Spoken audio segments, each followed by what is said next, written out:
Assalamu alaikum. Mbadi ngol mbalu be konton na jang. Lafta kumandin fola. Alsem balal time when you later demanding. Paski menu jimoto I was walking out. So hani sa betarakan sa because nga time when you mira numbe futala on time but menu jimoto because nimbi that's the only time I have time to walk out. Menu Gambia and I gained a lot of weight, over 10 pounds in about 3 weeks. Me alonko is crazy. So within that of saying I've been very busy walking out and intermittent fasting and all of that, trying to lose some weight. But unfortunately for me, I would lose weight, but when I go to Gambia, all that weight tends to come back again. So I'm trying to see what I can do so that Nintata Gambia drum, I can always try to maintain no weight. I don't think I back again. So nkole nundronga na funtina mbi nalie kachado soto paski diamo siata a façon baby je. But I am not bothered, honestly speaking. I am not bothered at all. But the reason why I've decided to come out here and talk to you is because there are people, many alongo, they care so much about Gambia. They care so much about the Fatu network. They care so much about what the media does in the Gambia. So for the sake of those people, sometimes camera is necessary and it's important. Purumole funti watini wati, even though majority of Gambians, when a situation happens, they will tell you, could do not say anything. It's a waste of time. And I always believe that's not right. I believe, always, it should be addressed. People should talk about it. The side of people's, more or less side of their story, should be out there. Purumoli along. So when the jama niko e kanela time always kana diamu, nindiamuta, it is not because I'm trying to satisfy people or I'm bothered. If you look at me right now, you know I'm not bothered. I try to solve it. I do that for the sake of the people who are following us and the sake of the people who are watching and people who respect our platform. And out of respect for those people, I think it's only fair for me to come out and talk about a few things. So one thing I want to say is, I don't have to tell anybody my experience in the media. I may not have a PhD or a bachelor's or a master's in communication. That is true. But I have experience.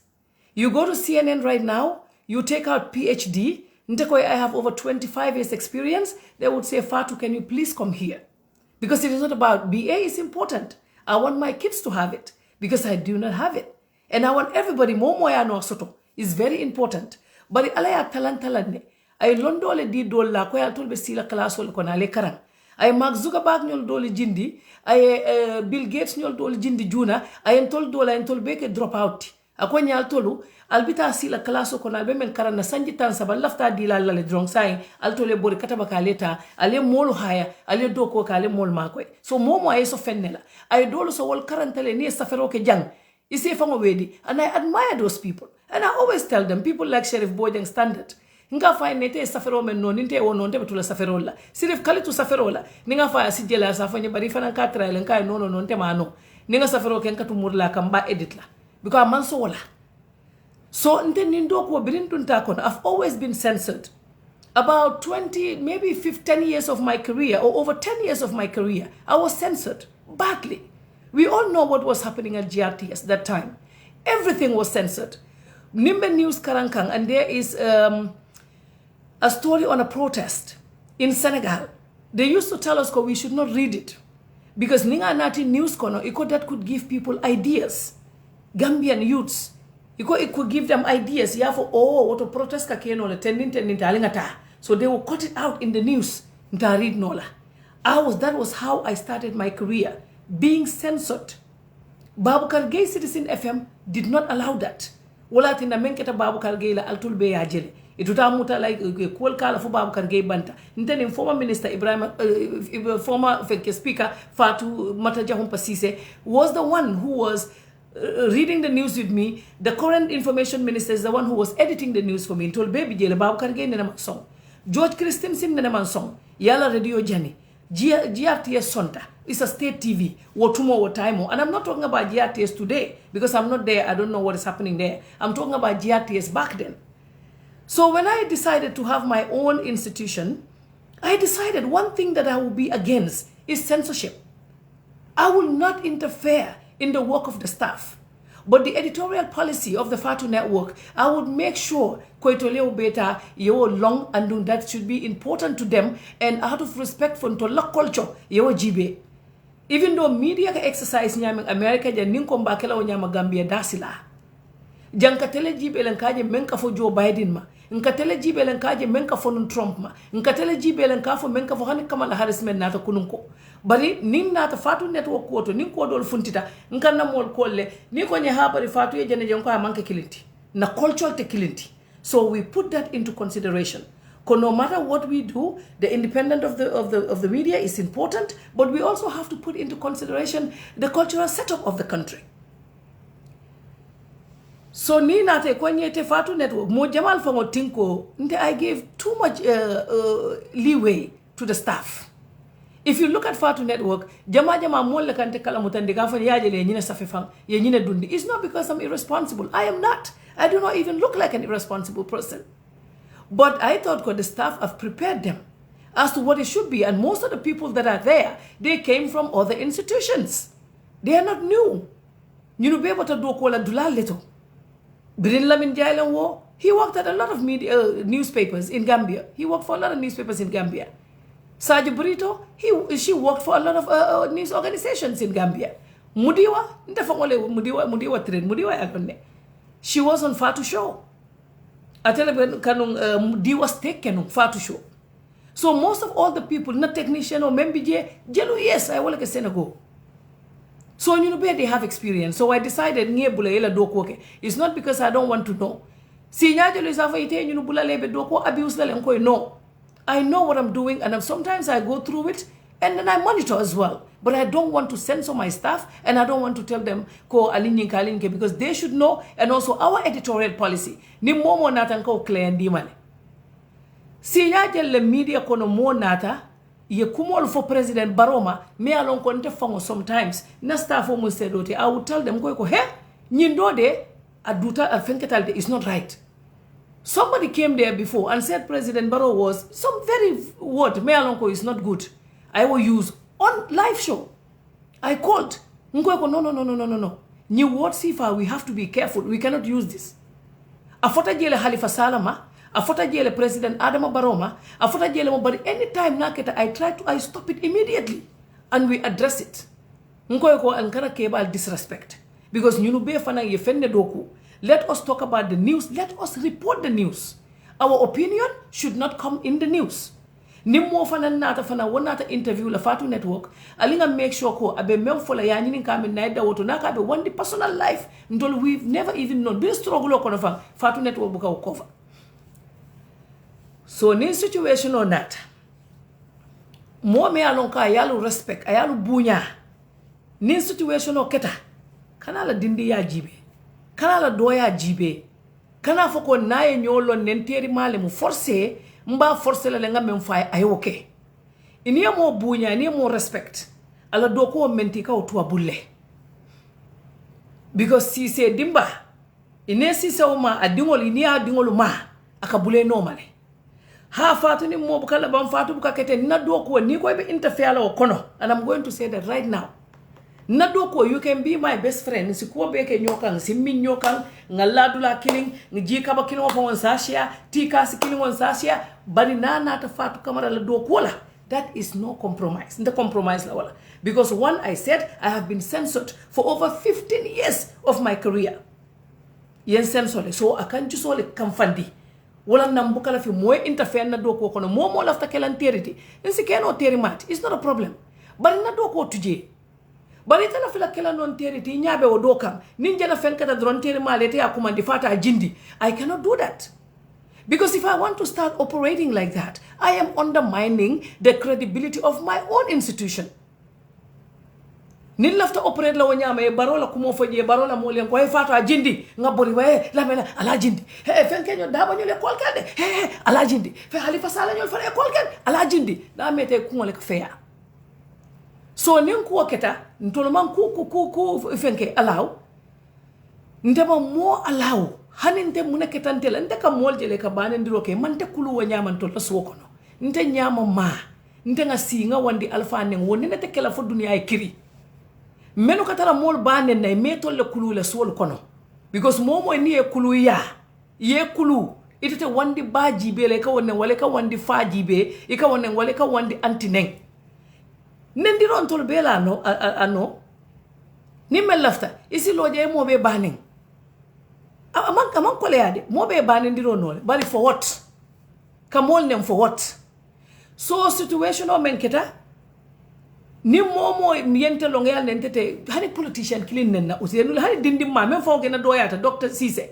me alon ko nim manke fulantinte siala nyoti bake ntanenna respect ko ngawle diala because momo wulta na to lo kabe banko nyini la ngabunya as long as if I respect ko tili mobe la mobe e bunya hani be criticize la fankane ne so ni situation oketa ko ikaji be leba address la nyame iko ha mol menu nyanta address la iko wol man kuma fo iko menu ben nendiro la ni watu nyine kake UDP la mol soto le men yale ka mol bande ne somanda fo suto ndela ngaf man silan kambe fala ke audio talia janjanti ika si telel kono le mol banen ila media kono somanda fo suto ini mol banen mol nyabela ndefo ka complain la mol yale ila mol ngamendu lo men mu alfalti je nyinin ka signaje lan ko bari Allah mola la fo nendiro bula ni nga fo ko ni hen ko ha ñu fen ko leti drong ñu katara Facebook la drong ñu fen ko len drong ñu fen ko len drong ñu fen ko len but they are hiding behind your party ñu fen ko len but they have Ousainou Darboe as their profile picture ñu fen ko len but these are the prominent people men yalon ko tolle ba la forumol kono ñu fen ko len mi tolle molti men yalon ko tolle ba platform operate la ñu fen ko len mi tolle molti men yalon ko ni funding cité tolle la ko do kata UDP ñu fen ko lem itolle multi men yalon ko itolle supporting ke what how do we distinguish between who is who ni man to nya fo nyoy be fan yalla fo la nyoy ni situation o kete ko hani ni ndol bi je bat follow we executive fo wal man diam follow what silence then in that case does the silence mean consent because hana tara kuti je hada mol dol bi jele al ni wol ko horomo ni buñale bal ni wol tema ni situation o kete la mol be wol banena yente banen ne ni situation ko na be forumol ko na tala moy yem banen ne fama de my late dad ya nenne ye audio di dale fay ko ye duwante ente ni dingol be halaki molen kumanda ya fonye jam bari mol menu be dairy ko menu mun to la moluti men yalon ko no the thousands that are supporting us where are those people and what are they saying so nin ndiro sita mol bula wole mol bane ko nya wol mo boy sin dingol leti dron ko man ko ibota janale dron kana ñu ma vote fango table vote scar table bari sente bane and that is okay you want me to address somebody that is being disrespected and you think to address that you have to be disrespectful to me for me to address it honey good luck to you it does not work like that we all have to look inside us. Mobe ye fango jibe. Nendiro na pota ila kampo kono. Wuli ye nendiro address. Menobe nendiro la they are out clear there. Bari me audio dida ko e duwa puru ala ente dingol halaki. Mba fola ala wo mari. Ala ma ya dingolu ke. Ye tambi Jeff Bezos la. Menta mu Amazon ti. Ala woke osonye sima ya bala ninja ta kende ya dingolu anata fango ye be barakandi nya fo duniya be la kumo fontenge ene wala atente ene halako lete ala ngadu no sika ngatu buloko ne sekiti yote motante moti jang moma mo wulu jam be ka fole nko bari ni palete ko alinga nyo fasa ni palete nga murna ko alinga nyo tinya nga nimman to nya fanyo be fan yalla fole nyole ni afo ko e mandin ko le ne nde ba mandin kam fa mandin ka mama nyolu be mama muso me fama wulu abota bumar kiyam bumare abota wulto mama kewo me fama wulu abota kiya wuro kande mama kewo me mbama wulo bota kiyan tankurale mama muso me mbama wulo bota kiyan tankularle woto mola mandi gate tambilante tati gambia ko na aman soto je ñinu men bebe kede ñi bane ndiro bebe kede ntaman surwaje men ne wala fula en den temaje e ka fula ali nga tinya ite mam mo men didano ite so tinyano ali nga la network ko ali nga boycott ali nga jindi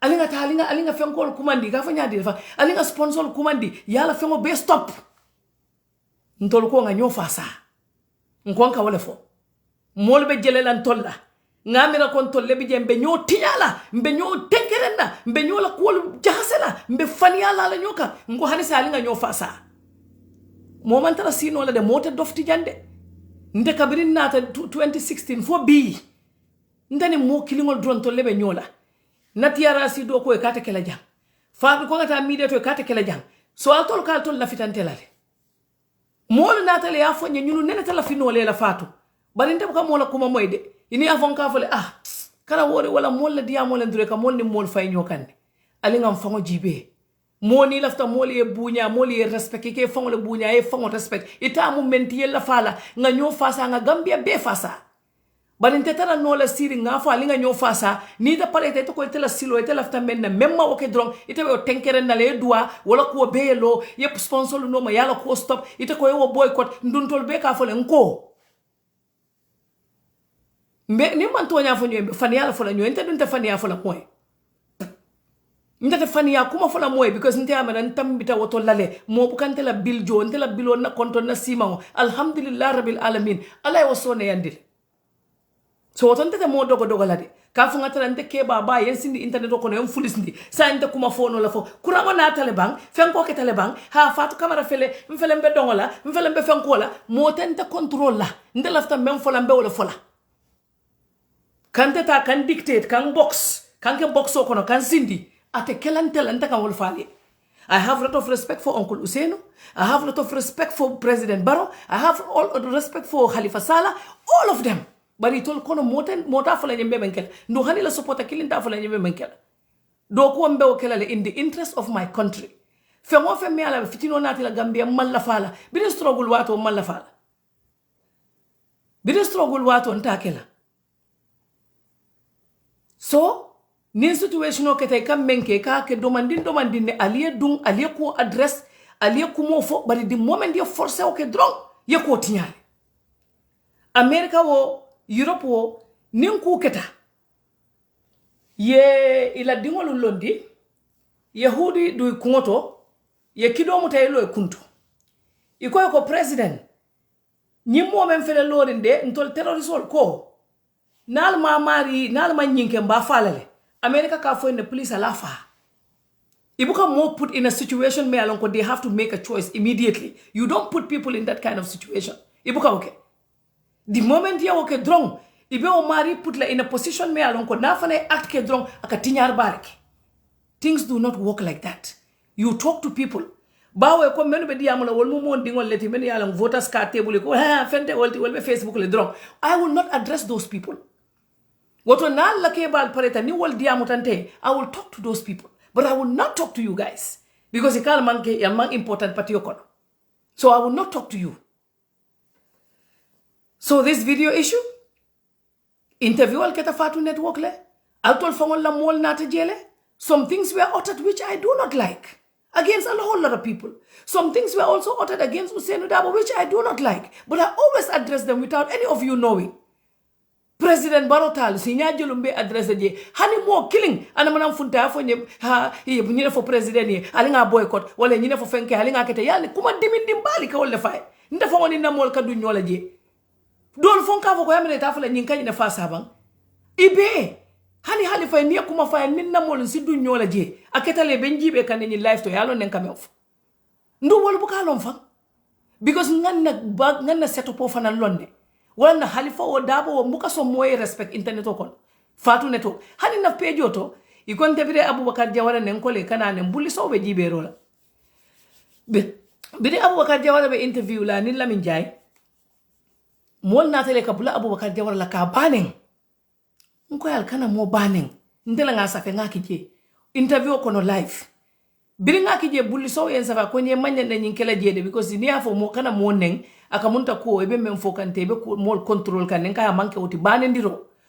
nte loya Ousainou Darboe ni anen comment sol kono momo ya nen yenke bondi na page to lenke block le Fatu Network Facebook be bigonte amera ko democracy wanke banendiroti ini Adama Barrow nenje na page to je nke block le nge bondi je mo jamal bi je be block ring ndal nge block je ni mol meje ni live be keri lidal baneng nke bondi je le tonte mo bele kanya ndi wo fo kon Fatu Network is not for President Adama Barrow. Fatu Network is not for lawyer Ousainou Darboe. Fatu Network is not for Halifa Sallah, and the list goes on and on and on. And to be fair, there has never been any day Khalifa FM fontole wala la mole FM fontole mona interview kata nunjele keks la kumo fota nunje kuma dimindirba ila modo en safele akonye ha nyi menkata memfo keks janka mba address lale video nyi manji ya pijele bari banku mafonyi so kununga it was brought to my attention ko video nyi baba jala interview aning Mohamed la interview amantera page to ndemalong makala muta I did not know about it. So I had to ask, what happened? But then this program, Mofula Lebije, we have a contract with Alhaji Mohammed Comedy. Not only will a contract, so it's Alhaji Mohammed Comedy and Fatu Network. So the content belongs to both of us. So, but then when Alhaji Mohammed Comedy, the company, and I'm not saying Mohammed himself, the company wanted the video down. The Fatu Network, maybe the staff that were handling it thought, okay, now these people don't want this down. It is their content, maybe we should take it down. So that was how it was taken down.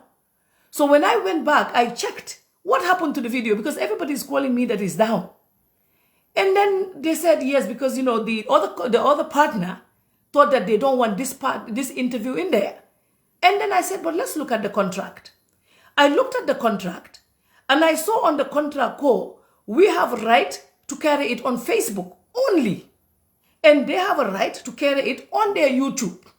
So I spoke to the staff and said, no, we did not do anything wrong. So let it go back up because we have a right to put it back on Facebook, but we cannot put it on our YouTube. That was what happened. Until we come to a decision as to how we're going to do this, we're working on that. But we also cannot be dictated. Because the moment I do that, that is compromising the institution. And no matter, even if myself I'm going to be compromised, I don't mind, but it would not go anywhere near that office. It will not happen. We are not going to disrespect anybody. We are going to make sure we treat everybody with respect. We are going to make sure we treat everyone with the utmost respect that they deserve. But we will not be dictated. That is not going to happen at Fatu Network. We will not be harassed. We will not be dictated. We will do our best to make sure that nyanta menkela ngaoke. Wote ba inola, wobe kelale, ning ala sonta. Something that nyimmenketa teng, everybody learn from it. We learn from it. But I think the men of Fana Wulita ebe diamola, I think they also learn a lot from it. Because you cannot stop people. Yalong njagambaye kumalefo. Ni kwe yola. Akoy se hakilotu. Bul akafanya di lefang bulli ya masaf bu ken modo tete ya ñu safa ko ñe ku nekk akum saf ako defal ndanka because ni te amaran teleng I am all ikate fango bula malole kono because ika wuleta action dota tuste bola je andu ni koy warata you have to be very careful because situation do bi dia ke expose le ini ya fango dundi o kono kata expose le mol believe tanu menne kana fole bari no niye mem fonu ngay mem mira nga fa ke ndama manke wo nyam ali nga hakilo to woto dunia alabe mobele jang alamantara mo kiliyede alamantara entity kiliyede alabe dula belo tabe mobele so woto ni parete ko foyte si mo tinya ya hakilo to bake yemen dida be wala tinya le mam men wulu ma nati ma saka itata o tinya nola ni ko be o kele be la time wala wesla ala ye expose so lafta mem fola wolen ko ntolo de Mtolumang video njindita menkang was a situation because the other partner, the other Nimenie contract or sign did not want that part of their interview on the page. And then we realized at going through the contract, we can put the content on our Facebook, but we cannot put it on our YouTube. So it went back up again on our Facebook. We did not do that to mock anybody. We did not do that to try to fight with anybody. We did not do that for any of those things. We did that because we said we are looking into this. We are going to make sure that we do the right thing. But again, we said we are not going to be bullied into doing that. Ndeka fole ko hana tara aketa fang konte kilin nebe desda na page yoto nimbawa ni ndomal. Maybe ngalo ne awa otitani Ismaila awa baji be stay la jail. So few people I know will always be there with me, and a whole lot of you. Many alunta be for nola. What on to level to than me subduing to a threat and bullying, intimidation and harassment. Momo ente long inyanta na konte, those things do not work with me. They do not work with me. So kumo tata kumo nata ngang hakilotu motante Gambiati. Gambia belongs to all of us. It belongs to all of us. Ntol be bata kungol be saren din jele. Yesi dro konte man la fi mola ita ko momu iteri lati. Sama ni wo hani mistake ninketa wala dulato fang ndumma for mistake faltang ba example foka hani oketa ite ye bori you fight with that person. Hani fe ngofen dinketa wala kuto ite ye bori yesi so kosi iko ite paretale ini ite pareta nyawo nya ndela institution okante ko ni momo bente teria kan wolto woto nga teria stop. Nimmomo bente teria kan because you want access to Fatu network. Please do not be my friend. I am saying it here. I am human being. I'm not going to say because I'm Fatu Camara, you can do any trash to me and I will suck it up. I am human as well. I have feelings. Nimmo sitade bari Fatu network wo ni ko be katala wala kawoto tinya wambe ni ole landila because kabirin seytanan Allah tele no ngamma lu nga humiliate ngana hadi fenso to Gambia kono ala yemma ko ala lotanye akonye ko Fatu wote kala jang so woto nga wamen bil menu kate kala no woltina lole ko bi yow tinyante wote ke nola mbenna do ko le kala politicien ol nge be respect le bari altente bulila kandundi ku kono me alon ko alko nga oke forcé because I told Bello, we want a press conference. Where we want a press. See a press conference, but you will have a press conference. Just sit there and wait for a press conference. You see that? Because nte menke na pejo, say nga ni tuntante la pejo kono. You see more like CNN, BBC, all the news channels. Ni tuntante la personal Facebook. Ni tuntante and that's what you see. And you see people many alonko. I think I can learn something from them. 6 months ago. Lente almost 80% of ni noise maker be ngebe on follow 6 months ago because eka wulle somanda fenke ketatenne nyindo ketatenne nyimbama ketatenne nyimfama ketatenne. I am not interested. I unfollow all of them. Nge bele unfollow mbukela fenje mbukela fema ndunta do nge unfollow hani konye ya jamele bela page to mbukataje among fenso to me alonga batin na nga wulinga tela page to I don't do it. So ni 80% of ni noise maker ngebe unfollow le bere juna tomal menu tutaje ni watu ngawol fana be on follow sa ninta dun tante la page ala ni kila long nte buka fenje na man ke lafta menje la BBC news wol men ngawol follow munebe kerin dunia ko nte ka wol follow. So the people that come to me crying, hey Fatu inyanta fenkela ngamenje ngko nte buka fenje, and I am honest, I don't see anything. Mbuka fenje mbuka audio moy dol mo le sa fonye konye audio do ko ni dingol dankan ka wala fote mo fula la fonye do fon ko nyene ni lafta nga forward man kay no kana forward ma la fila mo lente ko fel la moy so alla banen di rolu na la nen di rol na la ngamo alla shol ko na be ñoo mo be ko lay benten na, but that is okay. It's okay to insult Fatu Camara because ate malong dingol le bente bulu Haruna bijenne Omar bijang Ibrahim bijang bari wolte mo banen na never ever nte dingol te mo banen na ite mo alpha disrespect la hani mu ne keta itakela no hani alje fay albenden dirola iba aljibe la yejele because te dingol jam mola ne ya bulosi kay moli pano ngotu mo be gambe kay no, you don't hit people nde karandi wala ibulo ita la mokan ite mo nenna otonte dingol kulule nge karandi nde dingol te mo nenna so alballa nen dirol menula yalo mo buka wolje albente nen kam menna mo buka wolje de bari Fatu network ni way fen sa fe dron ikale ngata nde ko pour nga indi ya moñi la bandi mbalo bebe tarari mota ji mota mamme shoot to nko pour nga indi ya mo bandi ba. One more time I want to tell everyone ko menketa teng ntol mammo bula kana monen mammo bula kana mo disrespect bari Gambia ni politics sifa watu nindi ya mutanka fo na limbe nga bula nyim politics sifa nyanta banna Gambia le nyim politics sifa te keno la je andun the bulk of nendiro kabo damen everybody knows alinga nendiro bula alinga wandi bane ngo bula alinga wandi fane ngo bula nte munan nan dingol te monen na because ko ende nal malla fi moyal baneng alkana monen momo ye dingo kumandi nabe internet ko na message afa ni malla fi neng kana monen ninga o kembe si daha internet o si Sénégal Gambia drum politician ol tije election o manke ko kana Gambia le drum politiko ni fen ko abe sate o beleto bari ni manya sifa ka bula molla ka molu balu neng sa ni politique sifa nata de ya jamme nata janne fata ta ni politique sifa tije ni ato fo ka kala to fo nte janta mem folan bir nte be o folale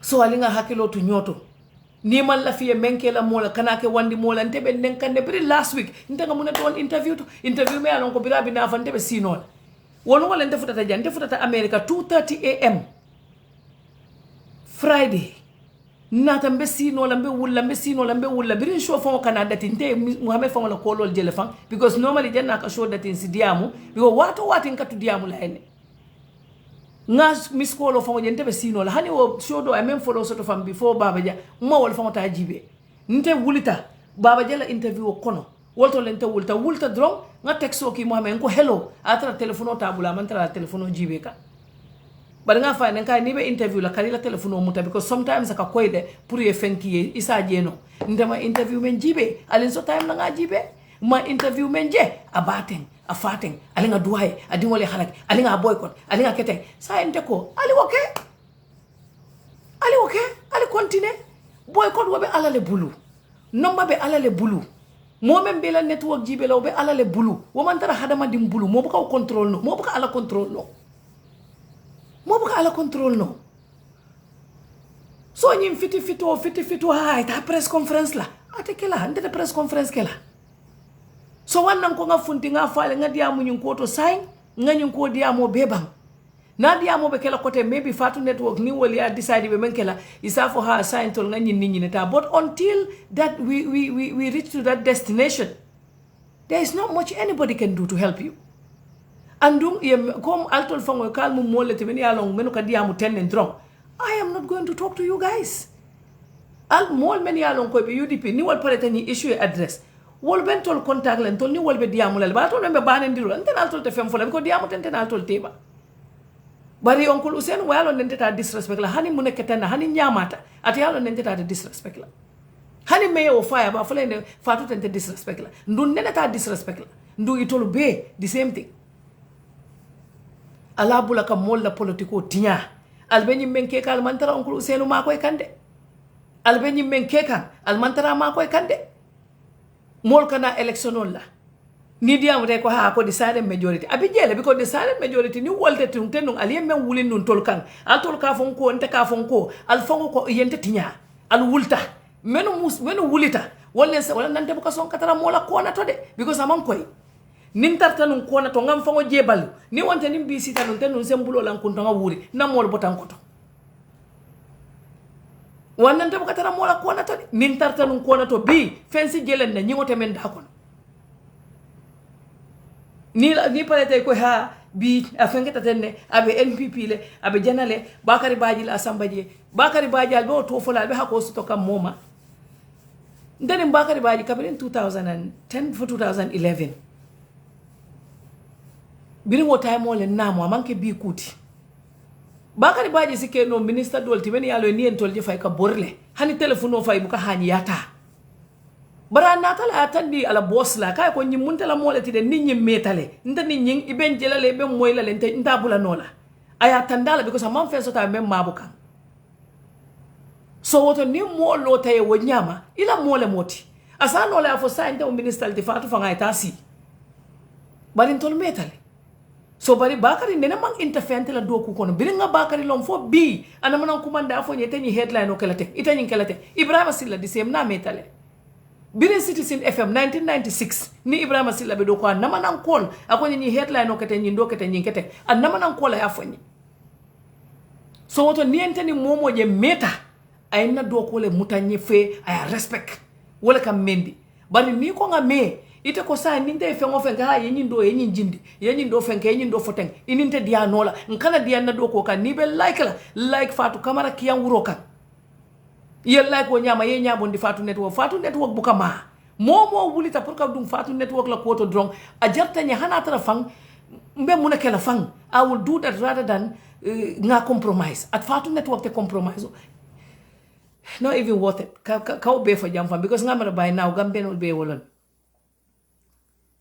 so nga mara lafta nyin la fola nung man la fi video nyi janga ya mama la nyina ta fenna iba fola ho ka lafta ta la janale ka lafta nyin so lafta ni lafta politician support lan ta mo fo junal mbe funti la nga lo nga fa inte Fatu Camara kiyang nte ko nte be nyine support la Fatu network bi ko wala ku be buli jen ko te ka news sa fe Fatu network bari nte killing te sa fo non te be nyine ke lambe carte o fayla nyine nga right soto wotole so woton te ka Gambia le je politicien on ngebe respect le nillo o sen dabo meeting o kele na sitale na dia mutan tata jibe president baron na sitale na meeting o kele na tata jibe en kachatale sidia o munna molati onko sidia pidio ay sani ni wato fambe nyo text la nyanta ko la fam mama kande di sem wati nin tata afrasang ala dulato je nkat dum kono to la nin ananga sinni kacha fo nga jele Dr. Ismaila Sise ngalo ne namolem wati sotta lungolum to leka konto nyoka be political la sai ndebe media la kono ngala space diala ay na space dinna nyim politician on most of ni ngebe lonne bibi dawo men nyantalo la kiyan wuro kan nin kiyan dumbuto manjari wala badi yaw manjari sila jam fan kafo so nyunu be kayro le ben ni tematen so laftan nal be wala maintain Fatu network will not be used by any political party. No for somebody saying they want to use us. I'm just saying it will not happen. We will do our job to the best of our ability. We will make sure that the network was since because menketa ten kuol kake duladol tole ay nake Fatu network ay wara. So what that we men fonye walanko we are not big, we are not small in Gambia. So nga wolonne nga lonne nung but sa nyime fananketa nga atinna le nga lon koteng. So we are going to put measures in place. Men ya lon ko ku jamal bije will be avert no lale. Woltina ke no la, we will do that. We are looking into it seriously. We are going to make sure ko one rule will be for everybody. Barote nennaje, dabote nennaje, halifate nennaje, mote nennaje. We are going to make sure we have a rule abe more bele kovala everybody, all of them. Because they are all equally very important to us and to Gambia. So laftanu wala fola menu kan message ka fonye yenne baldani la alkanata ndina amanke fenti because menketa nendiro Gambia nka fole sanne musu politician o dol siata 2-3 years ago len wol nengo datita ndebe nenkanne kabiri malo sanji jelo ngamera ni tata Facebook o jibani internet oto ni melon I will be the most insulted Gambian female woman in Gambia ni tata jibe me alon ko ya neng komte mamira sotota je na sotota fa wolta sanji fula sanji sabaleng e gole barinte ta metale so woto walem diamo kana sia na diamo dandi jang mba fulale ko bullying te wokla harassment te wokla intimidation te wokla video bondi tale no because partner nyoli amera no because they have a right to it. They did not want it down. We looked at the contract. We saw that we can carry it on the Facebook. So this is why it is back on the Facebook. It is not to disrespect anyone. We did not do it out of that. So wala mo diamoti nko nga faltule altol menu kanjibe. My respect for you is intact, and the Gambian, especially the young Gambians, I want to say thank you. I appreciate the support.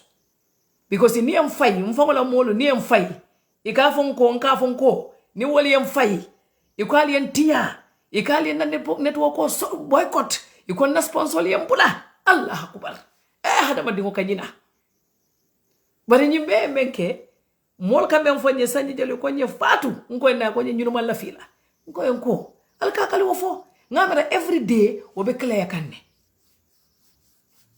oto sai nsenna side mutanga alata nga ala seka nga na doko ke nga friendship bula nga mol bula molete la kayro lam fale na kayro soto o drone neng o tomba fulal be ala baraka registration obe banna samale tomorrow the 11th mba fulal tulbe ko IEC wala fo on last year na ya fo yalla fa, but as at now we did not hear any announcement to that effect.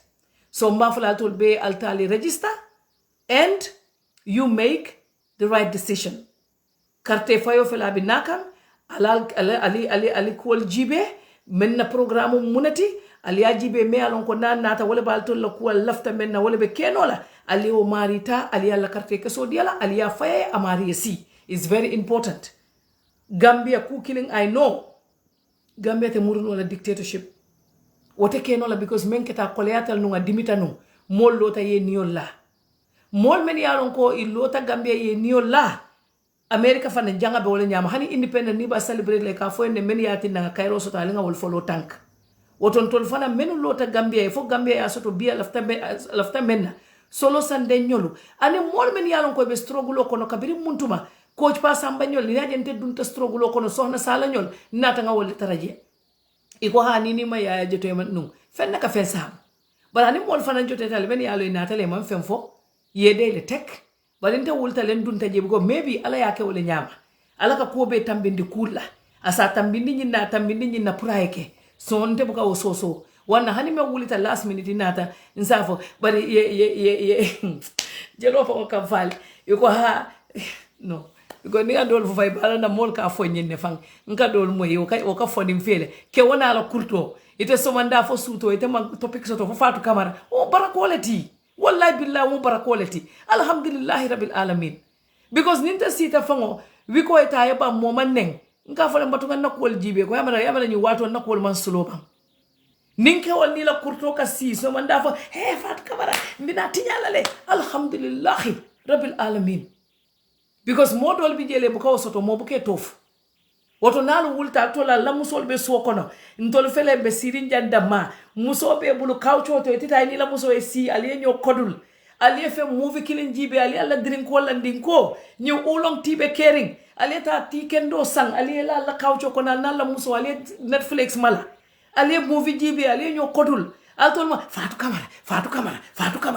Camara albe tilalde alta na la muso ali nyo enjoy dunia musolo alta yal time tal yal dingol enjoy your kids alna la dingol ye fair alni ye play bari ke wona la kurto e teta la sini internet ko no biri so manda fo suto ibe sonko la drong ibe musolo nen na drong alal fa ngo jibe to ngadi amu den dija debe na intermittent fasting la and it works. I want to tell all of you al intermittent fasting ke since I came I lose about 4 pounds. So what you do from 6 p.m. you don't eat until 12 noon. So in 7 minutes I should be eating.